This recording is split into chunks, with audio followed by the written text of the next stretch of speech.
बिस्मिल्लाहिर्रहमानिर्रहीम। शुरू अल्लाह ताला के नाम से जो बड़ा मेहरबान और निहायती रहम करने वाला है। तमाम हज़रात दुरूशी पढ़िए जी। अल्लाहुम्मा सल्ली अला मुहम्मद व अला आलि मुहम्मद कमा सल्लैता अला इब्राहीम व अला आलि इब्राहीम इन्नका हमीदुम मजीद। अल्लाहुम्मा बारिक अला मुहम्मद व अला आलि मुहम्मद कमा बारकता अला इब्राहीम व अला आलि इब्राहीम इन्नका हमीदुम मजीद।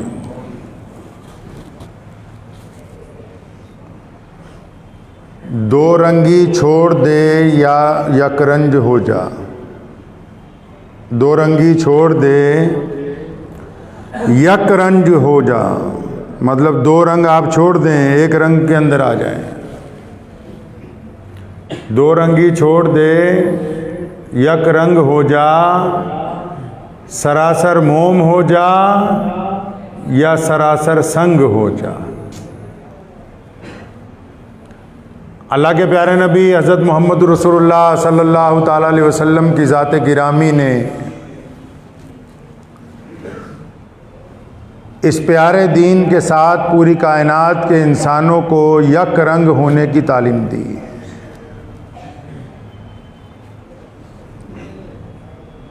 रसूल करीम सल्लल्लाहु अलैहि वसल्लम से पहले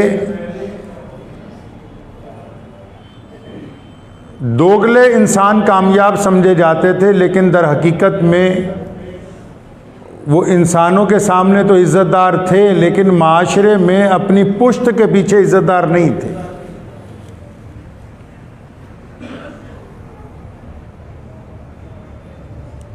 अक्सर लोग सवाल करते हैं कि हम बहुत दुआ करते हैं कसरत के साथ, सदका करते हैं, नेकी के बड़े काम करते हैं, लेकिन हमारी दुआ कबूल नहीं होती।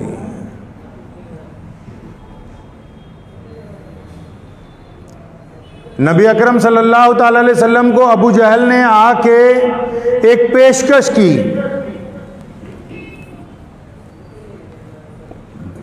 क्योंकि कुफार मक्का घबरा गए थे रसूलुल्लाह सल्लल्लाहु अलैहि वसल्लम के दीन से। तो आके उन्होंने पेशकश की कि हम 7 दिन होते हैं हफ्ते में, 6 दिन आपके खुदा की इबादत करेंगे, एक दिन आप हमारे खुदाओं की इबादत करें। तो रसूल करीम सल्लल्लाहु अलैहि वसल्लम ने फरमाया कि अगर तुम मेरे हाथ में एक में चाँद दूसरे में सूरज भी ला के रख दो, तब भी मैं अल्लाह करीम की तौहीद के ऐलान से पीछे नहीं हटूंगा।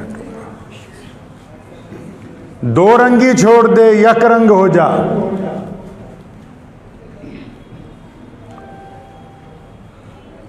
दुआएं उनकी कबूल नहीं होती जिनके दो रंग हैं, और जिनका रंग ही एक है उनकी दुआ रद्द नहीं होती है, जिनका रंग एक है। अब रंग से मुराद क्या है, कौन से रंग की हम बात कर रहे हैं? बाज़ हज़रात ये समझते हैं कि एहतराम और इज़्ज़त जो है वो ज़्यादा इल्म की वजह से होती है, ज़्यादा दौलत की वजह से होती है, बेहतरीन घर की वजह से होती है, महंगी गाड़ियों की वजह से होती है।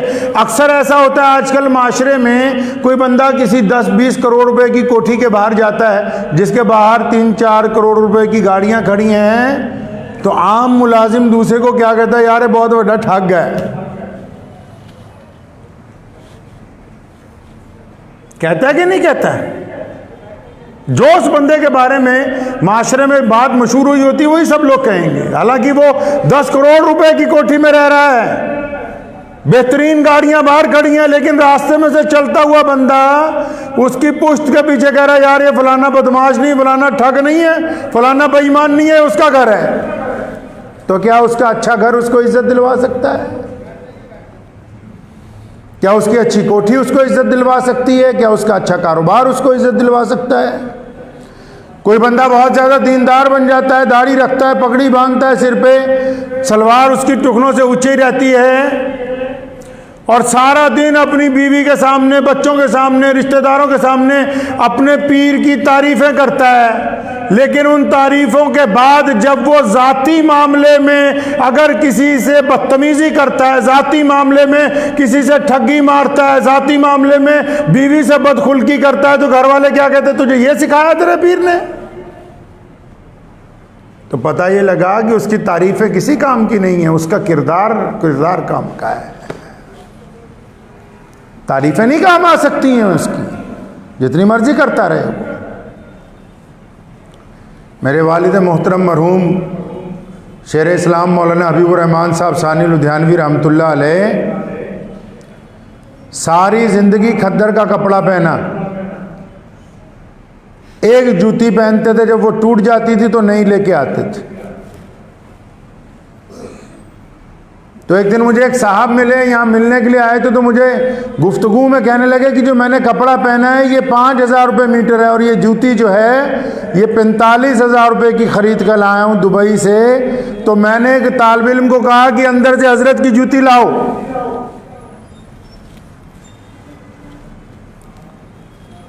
तो उसको वो दिखा के मैंने कहा ये 250 रुपये का जूता है और ये फटा हुआ है, इसलिए क्योंकि जो शख्स इसको पहनता है उसका हुक्म है कि जब तक बिल्कुल ना फट जाए मैं नया नहीं लूंगा, मुझे फजूल खर्ची नहीं करनी।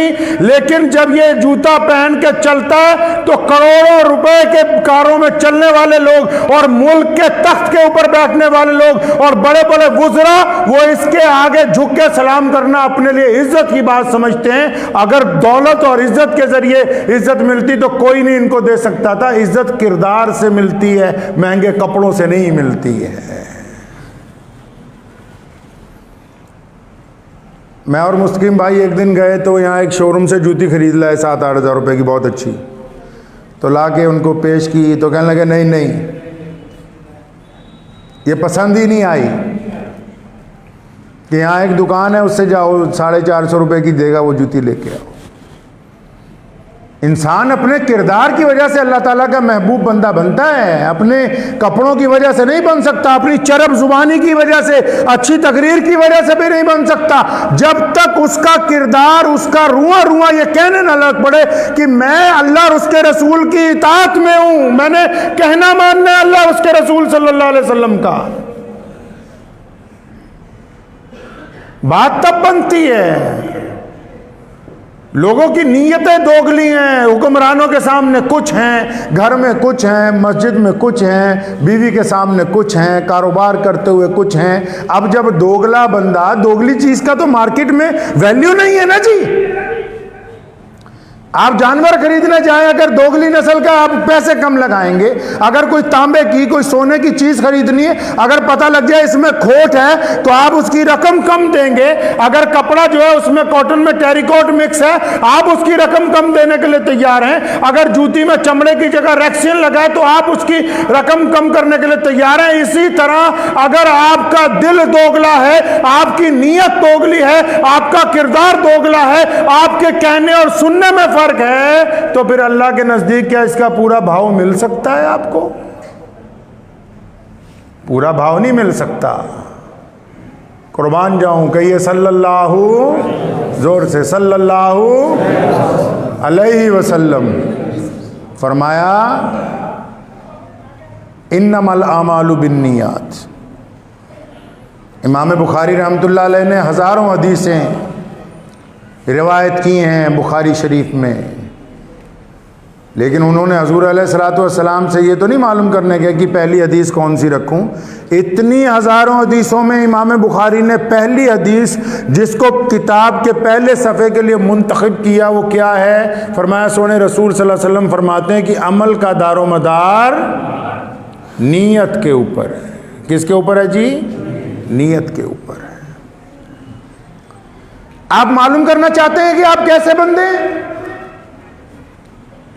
दूसरों से पूछते फिरते हो कि हाँ देखो मैंने इतनी चैरिटी की है, लोग क्या कहते हैं मेरे बारे में, जरा मेरी एक फोटो खींच के दिखाओ, ये कपड़े मुझ पे जच रहे हैं कि नहीं जच रहे, मेरी कटिंग अच्छी हो गई है कि नहीं अच्छी हो रही। लेकिन अगर आप मालूम करना चाहते हैं कि आप कैसे बंदे हैं, तो फिर ये लोग आपको नहीं बताएंगे, आपको अल्लाह और उसके रसूल सल्लल्लाहु अलैहि वसल्लम के हुक्म के मुताबिक पहले अपने आप को देखना होगा। वली कौन होता है?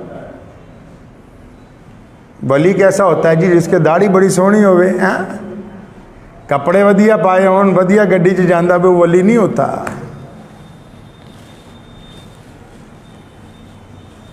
जो सारा दिन तस्बीह हाथ में पकड़े रहे, वो वली नहीं होता है।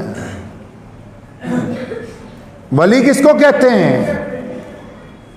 वली होता कैसा है? जो खुद ही अपने नाम के आगे वली लगाया हुआ, वो वली नहीं है। तो वली कैसा होता है जी? आओ पता करते हैं वली कैसा होता है, चाहे वो मर्द हो या औरत हो। वली, आजकल तो वली का पता करना बहुत आसान हो गया है। आजकल वली का पता करना बहुत आसान हो गया है, पहले थोड़ा मुश्किल था। अब दूसरा बंदा भी पता लगा सकता है कि ये वली है कि नहीं है, पहले खुद ही पता लगा सकते थे आप। अली रज़ी अल्लाह फरमाते हैं वली वो है, इमाम हुसैन रज़ी अल्लाह ताला ने फरमाया अच्छा बंदा वो है जिसकी तन्हाई पाक है, जिसकी तन्हाई पाक है। जब तन्हा होता है तब ये क्या सोचता है, जब यार दोस्त भाई बहन माँ बाप कोई साथ नहीं होता, जिस वक्त अगर कभी रात को कहीं किसी होटल के कमरे में अकेला होता है, या घर से बीवी बच्चे चले जाते हैं अपने ननिहाल, तब ये अकेला होता है, या सफर में ये अकेला होता है, तब ये क्या सोचता है, तब इसके दिमाग में क्या ख्यालात आते हैं। अगर ये तब भी ये सोचता है कि मैं अल्लाह और उसके रसूल का पाबंद हूं, आजकल तो मोबाइल की हिस्ट्री खंगाल लीजिए, कुछ बातें कहने की नहीं होती, लेकिन मैं आपको बताता हूं, मैंने अपने वालिद के इंतकाल के बाद उनका मोबाइल 5 दिन तक पढ़ा, और अल्लाह की कसम खा के कहता हूं कि ऐसा जिंदा वली और मुजद्दिद मैंने अपनी जिंदगी में अपने बाप के अलावा दूसरा कोई नहीं देखा, जिसकी तन्हाई भी पाक हो, जिसका किरदार भी पाक हो, जिसका मोबाइल भी पाक हो, जिसका व्हाट्सएप भी पाक हो। आओ अगर पता करना है वली कौन है, तो मोबाइल की हिस्ट्री चेक करके बताओ कि जो रात को गंदी फिल्में नहीं देखता वो अल्लाह का वली है। जिसके पास किसी औरत के गंदे पैगाम नहीं आते वो अल्लाह का वली है। जो 2 नंबर के मैसेज नहीं करता वो अल्लाह का वली है। और जिसकी तन्हाई में जो किसी की बहन के साथ मुंह काला करने का इरादा नहीं करता वो अल्लाह का वली है। क्या सिर्फ नमाज पढ़ने से बंदा वली बन जाता है? कोई औरत जितनी मर्जी नमाजें पढ़ती रहे, अगर तन्हाई में उसका यह इरादा है कि फलां के साथ मेरे ताल्लुकात कायम हो जाए, तो वली नहीं है। जिसकी तन्हाई नापाक है, उसका किरदार नापाक है, उसका चेहरा लोगों के सामने अच्छा हो सकता है, लेकिन जब तक दिल गंदा है तो गंदे दिलों का वजू अल्लाह के हुजूर कबूल नहीं होता। गंदे दिलों का वजू अल्लाह के हुजूर कबूल नहीं होता। मुझे कई गैर मुस्लिम दोस्त भी पूछा करते हैं दुआएं कबूल होती नहीं होती, वो भी सुन लें। बंदा मुसलमान हो या गैर मुस्लिम हो, फरमाया जब मुझसे मांगता है ना तो मैं उसे देता हूं। अल्लाह पूरे आलम के रब हैं, और रुकता किसका है? जिसने 2-2 रंग अपना रखे हैं। जो घर में बच्चों के सामने बीवी के सामने वली है, मस्जिद में वली है और सूद का काम करता है। जो तन्हाई में नौज़बिल्ला अपने दोस्त के घर जाके ये सोचता है कि नौज़बिल्ला मैं इसकी बहन के साथ ताल्लुकात कायम कर लूं। जो दूसरों की बेटियों के मुताल्लिक अपने दिल में गलत ख्यालात पैदा करता है। जो रकम को इधर से उधर करते वक्त ये सोचता है कि 4 पैसे इसमें से मैं ठग लूंगा, और फिर उसके बाद वो नमाज पढ़ता है। ऐसा बंदा दुनिया वालों की निगाह में वली हो सकता है, अल्लाह की निगाह में वली नहीं हो सकता।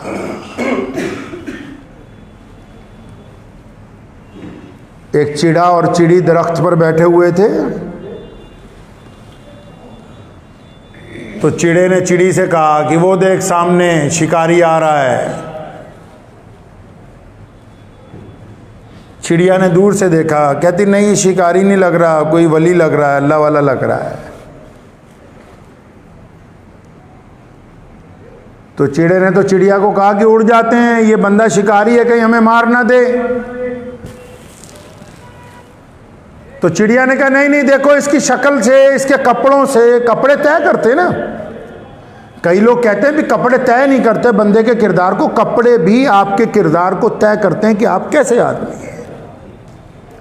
खाकी वर्दी अगर ये तय करती है कि पुलिस वाले हैं, चोरों को पकड़ने के लिए हैं, तो चोरों ने भी अपने कपड़े तय कर रखे हैं कि बिल्कुल चुस्त दुरुस्त टाइट कपड़े पहनने ताकि पकड़े ना जाएं, बिल्कुल सर पे बाल कम रखने ताकि कोई हमें बालों से ना पकड़ ले, कोई फालतू बोझ नहीं पहनना, जूती ऐसी हो दौड़ने में आसानी रहे। उन्होंने भी तो अपनी वर्दी बनाई है। तो चिड़े ने चिड़िया को कहा कि उड़ जाते हैं यहाँ से, ये आ रहा है शिकारी मार देगा। कहने लगे नहीं नहीं, तुझे मेरे शौहर गलतफहमी हो गई, ये शिकारी थोड़ी है, ये तो देखने से कोई अल्लाह वाला लगता है। वो बेफिक्र हो गया। इतनी देर में एक तीर आया और सीधा चिड़े के लगा और चिड़े को अपने साथ ही ले गया। कितनी सी होता है चिड़ा चिड़िया, छोटे से तो होते हैं। चिड़िया रोने लगी, सीधी बादशाह के पास पहुंची। मुल्ला रूमी रहमतुल्लाह अलैह ने अपनी हिकायत में से लिखा है। तो उसने जाके शिकायत की कि जनाब वो फ़लाँ आदमी ने मेरे खामिद को, मेरे चिड़े को मार दिया तीर मार के। शिकारी को पकड़ के बादशाह के सामने लाया गया। पूछा तूने मारा है? जानवरों को मारना बहुत सारे लोग कोई जुर्म नहीं समझते। वो कहा हाँ जी मैंने मारा है। पता लग गया। तो क्योंकि चिड़िया ने शिकायत की थी तो बादशाह ने चिड़िया से पूछा बताओ इसको भी फांसी की सज़ा दे दें क्योंकि इसने तेरा जोड़ा तोड़ दिया। तो उस चिड़िया ने जो कहा वो आपको सुनाना है। कहने लगी बादशाह सलामत, मैं ये नहीं चाहती कि शिकारी को मौत की सजा दी जाए। कहते फिर तुम क्या चाहती हो, ये मुकदमा क्यों लड़ा, इसे गिरफ्तार क्यों कराया? कहने लगी बादशाह सलामत, मैं इससे नहीं आपसे चाहती हूँ। कहने लगा मुझसे क्या चाहती हो? कहने लगी मैं आपसे चाहती हूँ कि इस मुल्क का एक कानून बनाओ कि जो अल्लाह वाले हों वो अल्लाह वालों वाला कपड़ा पहने, जिन्होंने शिकार करना है वो शिकारियों के कपड़े पहने, ताकि हमें पता लग जाए दूर से कि ये शिकारी है, ताकि आइंदा कोई बंदा इनके भेंट ना चढ़ जाए। पता होना चाहिए, इसको पाबंद कीजिए इस बात का कि अगर ये शिकारी है तो इसके कपड़े शिकारियों जैसे होने चाहिए। रोना पीटना लगा रखा है जा जाके बड़े बड़े मौलवियों के पास, वलियों के पास। मैं तो बड़ा हैरान होता हूँ। हमारी खानका हज़रत रायपुरी रहमतुल्लाह अलैह की हज़रत मौलाना शाह अब्दुल कादिर साहब रायपुरी रहमतुल्लाह अलैह, तो वहाँ जब भी जाओ तो अब मैं जो देखता हूँ जो भीड़ लगी होती है, किन की लगी होती है? अजी कोई आ रहा, बच्ची का दाखिला नहीं हुआ, दुआ कर दो। अजी काम नहीं चल रहा, दुआ कर दो। अजी भैंस बीमार होगी, दुआ कर दो। आप अंदाज़ा लगाएं कि जो मस्जिदें, खानकाहें, मदरसे इंसानों की तरबियत के लिए बनाए गए, जहाँ आके ये मालूम करना था कि अल्लाह और उसके रसूल की रज़ा कैसे हासिल होगी, वहाँ दुनिया की चीज़ें मांग रहे हैं। कारोबार नहीं चलता तो कोई अच्छी दुकान खोलो, मंडी में जाओ, अपना सामान तब्दील कर लो। दाखिला नहीं हो रहा तो दिन रात पढ़ो, जाके मेरिट में अपना नाम दाखिल करवा लो। बीमारी ठीक नहीं हो रही, किसी बहुत अच्छे डॉक्टर के पास जाओ। खानकाह में क्या करने जाते हो? जाके पूछते क्यों नहीं कि अल्लाह और उसके रसूल की रज़ा कैसे हासिल होगी, अल्लाह की इत्तबा कैसे होगी, रसूलुल्लाह सल्लल्लाहु अलैहि वसल्लम से किस तरीके से राजी हो जाएं। जब तक हम दो रंग नहीं छोड़ेंगे, यक रंग नहीं होंगे रसूलुल्लाह सल्लल्लाहु अलैहि वसल्लम के हुक्म के मुताबिक। आप सल्लल्लाहु अलैहि वसल्लम की कायनात में जो बेशुमार खसूसियात में, उसमें सबसे बड़ी खासियत यह भी है कि रसूलुल्लाह सल्लल्लाहु अलैहि वसल्लम का दीन दो रंगी नहीं है। इस दीन में मसलिहत नहीं है, इस दीन में दोगलापन नहीं है, इस दीन में किसी बड़े के लिए अलग बात, छोटे के लिए अलग बात बिल्कुल नहीं है। रसूलुल्लाह सल्लल्लाहु अलैहि वसल्लम ने सबको यकसा रखा है। इस्लाम का इंसाफ तो कायनात में सबसे निराला है। लोगों ने बांटते हुए कहा कि बराबरी में बांटो, इस्लाम ने कहा बराबरी में नहीं बांटो, जो ज़्यादा कमज़ोर है उसको ज़्यादा दो ताकि वो दूसरों के बराबर आ जाए। इसको इंसाफ कहते हैं। अगर आप चाहते हैं कि दुआएं कबूल हो जाएं तो अपनी तन्हाई को चेक कर लें, अपने मोबाइल को चेक कर लें, अपनी हिस्ट्री खंगाल लें जाके। अब तो मशीन आपके हाथ में।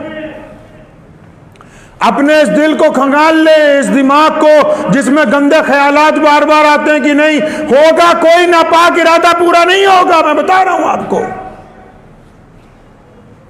लेकिन अल्लाह ने कुरान में फरमाया नहनु अक़रब, फरमाया शाह रग से भी ज्यादा करीब हूं। क्या इनको नहीं पता लगता? ये जो दाएं बाएं फरिश्ते बैठे हैं ना, जो करते हैं वो लिखते हैं, लेकिन ये जो अंदर गुंडागर्दी के इरादे होते हैं, ये जो हम बुरा सोचते हैं, वो अल्लाह ताला बेहतर जानता है कि ये बंदा क्या सोचता है।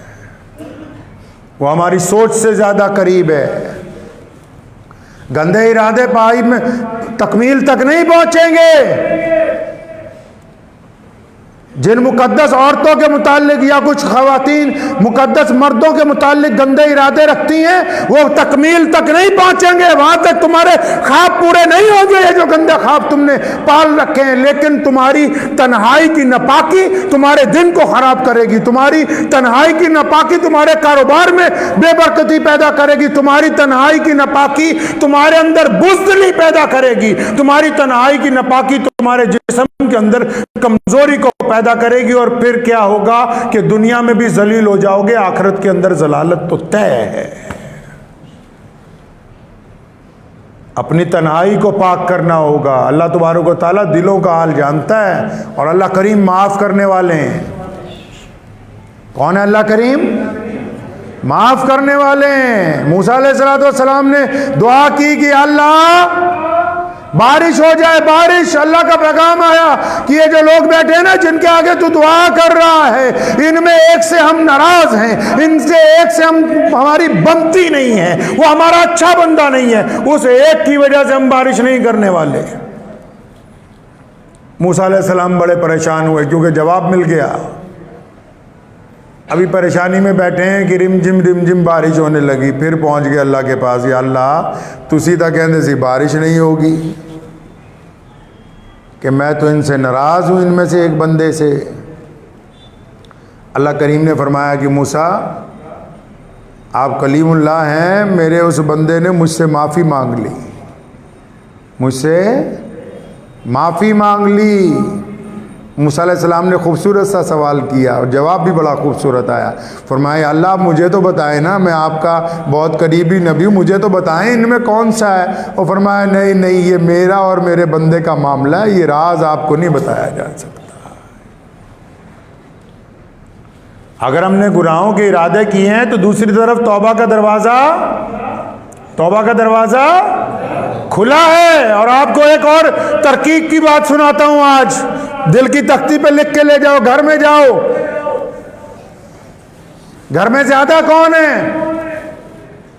ज्यादा तादाद बच्चों की है, नौजवानों की है कि बूढ़ों की है? मतलब ये जो तीन तरतीब चलती है हर घर में, बच्चे होते हैं, नौजवान होते हैं, बूढ़े होते हैं। क्या बूढ़े सबसे ज्यादा होते हैं जी? बोलते नहीं। बूढ़े ज्यादा होते हैं कम होते हैं? इसका मतलब यह हुआ कि हर बंदे की इतनी उम्र नहीं है कि वह बुढ़ापे तक पहुंचे, इसलिए बूढ़ों की तादाद कम है।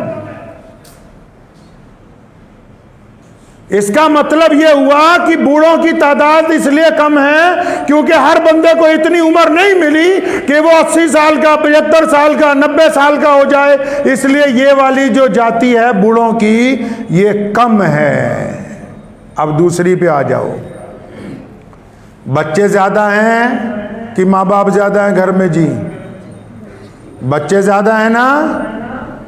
बच्चे ज्यादा हैं कम है जी?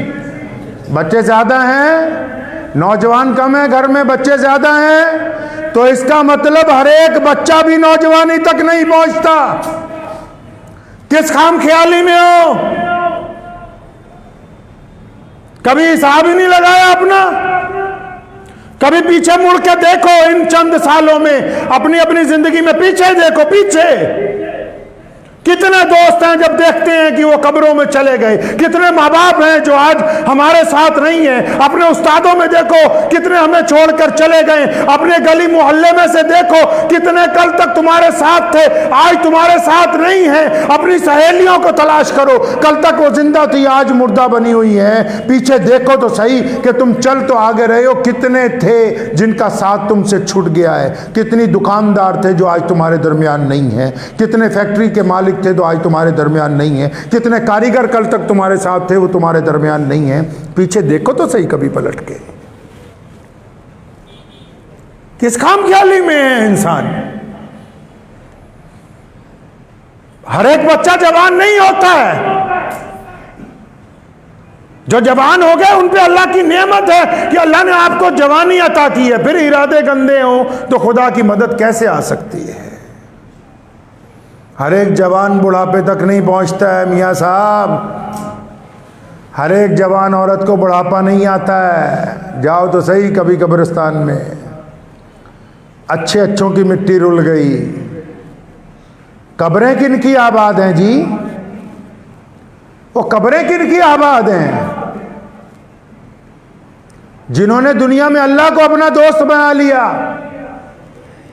जिन्होंने अल्लाह को अपना दोस्त बना लिया, वो तो मरने के बाद भी कामयाब है, वरना कब्रिस्तान भरा पड़ा है। तो कहने का मकसद ये है कि आज का मेरे साथ गुफ्तगू का, आपके साथ मेरी गुफ्तगू का मकसद ये है कि पहले तो अपनी तन्हाई पाक करें। करेंगे जी इंशाअल्लाह। तन्हाई को पाक कीजिए। तन्हाई अगर पाक हो जाएगी तो आप बहादुर बन जाएंगे, बुज़दिल नहीं रहेंगे, याद रखिएगा। माफ़ करो, मैं कई बार बीच में मौलवियों के ऊपर बोलने लगता हूँ, कई मौलवी नाराज़ हो जाते हैं। अगर तन्हाई पाक हो जाएगी तो आप पूरा दबके के साथ बोलोगे, तुम्हें पता होगा टेंशन कोई नहीं है। ये नहीं कि ख़राब है मामलात, नहीं नहीं, चाहे दौलत का मामला ख़राब हो, चाहे मामलात का मामला ख़राब हो, आपने जब तौबा कर ली उसी वक्त से नहीं, सुबह जब आपने तौबा कर ली। रसूल करीम सल्लल्लाहु अलैहि वसल्लम के पास एक सहाबी आए, खजूरें खा रहे थे, आते ही कलमा पड़ा रसूल सल्लल्लाहु अलैहि वसल्लम के पास। फरमाया या रसूलल्लाह मैंने तो गुनाह बहुत किए हैं, क्या आपका रब मुझे माफ़ फरमा देगा? फरमाया बिल्कुल, जब तुम कलमा पढ़ोगे पिछले सारे गुनाह तुम्हारे माफ़ हो जाएंगे। और फिर उसी वक्त मैदान जिहाद में गया, अल्लाह के हुजूर लड़ता हुआ शहीद हो गया। रसूल फरमाया कि ये देखो कितना खुशकिस्मत है, न इसने नमाज़ पढ़ी, ना रोज़ा रखा, ना हज किया, लेकिन ये आला इल्लियीन के अंदर पहुँच गया। अल्लाह तबारक व तआला ने इसकी मग़फ़िरत फरमा दी। तो इसलिए तन्हाई तब पाक होगी जब दिल पाक हो जाएगा। दिल के पाक करने के लिए रिज़्क़ हलाल की ज़रूरत है। हराम माल से बचना है, हराम माल से बचना है। हराम माल ऐसे है जैसे बहुत अच्छी खीर बना दें, उसमें 2 कतरे पेशाब के डाल दें तो जिसने आप डलवाएंगे तो पूरा मजमा खाने के लिए तैयार नहीं होगा, पूरी की पूरी। हालांकि वो 2 कतरे पूरी 1 क्विंटल की खीर में अपना असर नहीं दिखा सकते हैं, ना ही सारी जगह वो पहुंच सकते हैं। 2 कतरों की क्या औकात होती है, लेकिन उसके बावजूद उसकी वजह से पूरे का पूरी देगी, आपका मुताहर माल भी ख़राब हो जाएगा, आपकी ज़िंदगी ख़राब हो जाएगी, घर के मामलात ख़राब हो जाएंगे। इज़्ज़त ये नहीं है कि हमारे पास बड़ी कोठियाँ हों, बड़े बंगले हों। इज़्ज़त ये है कि जब एक आम सा अफसर जिसके कमरे में फर्नीचर भी पूरा नहीं होता है, और जब कोई बड़ा अफसर मंत्री पहुँचता है ना काम करवाने के लिए, तो चलता चलता बाहर अपने सबॉर्डिनेट को कहता है कि यार बंदा बहुत ईमानदार है, अगर बात मान ली तो ठीक है, नहीं तो काम होने वाला है नहीं। बात किरदार की है। किरदार तभी आएगा जब तन्हाई पाक होगी, रिज़्क़ हलाल होगा। कर लेंगे पाक इसको इंशाअल्लाह। और जिन लोगों के लिए आज तक गंदे इरादे किए हैं, अभी तौबा करने दिल में, अल्लाह आपके दिल का हाल जानता है। अभी तौबा कर लें, दिल में रिस्के आराम से तौबा कर लें, माँ बाप की बदखुल्की से तौबा कर लें, जिन बहनों के मुतालिक और जिन बहनों ने जिन मर्दों के मुतालिक गंदे इरादे किए वो अल्लाह के हुजूर अभी अपनी तौबा कर लें कि आज के बाद ऐसा गुनाह नहीं करेंगे। जिन्होंने मोबाइल के जरिए गुनाह किए आज तौबा कर लें। अगर आप अपनी हिस्ट्री डिलीट करेंगे तो आप अपनी नीयत से करेंगे ना कि मैं मोबाइल में से गंदी चीज़ें डिलीट कर रहा हूँ। मैं मेंबर पर बैठ के अल्लाह की ज़ात पे यकीन के साथ कहता हूँ कि अगर आप इस नीयत से डिलीट करेंगे कि मैंने गुनाह दोबारा नहीं करना, तो आपके खाते में से अल्लाह ताला के हुजूर फरिश्ते भी डिलीट करेंगे कि दोबारा गुनाह नहीं करेगा। करेंगे इंशाअल्लाह ताला। दुआ कीजिए कि अल्लाह ताला मुझे भी और आप सबको भी इन बातों पे अमल करने की तौफीक अता फरमाए। व आखिर दावाना अनिल हम्दुलिल्लाहि रब्बिल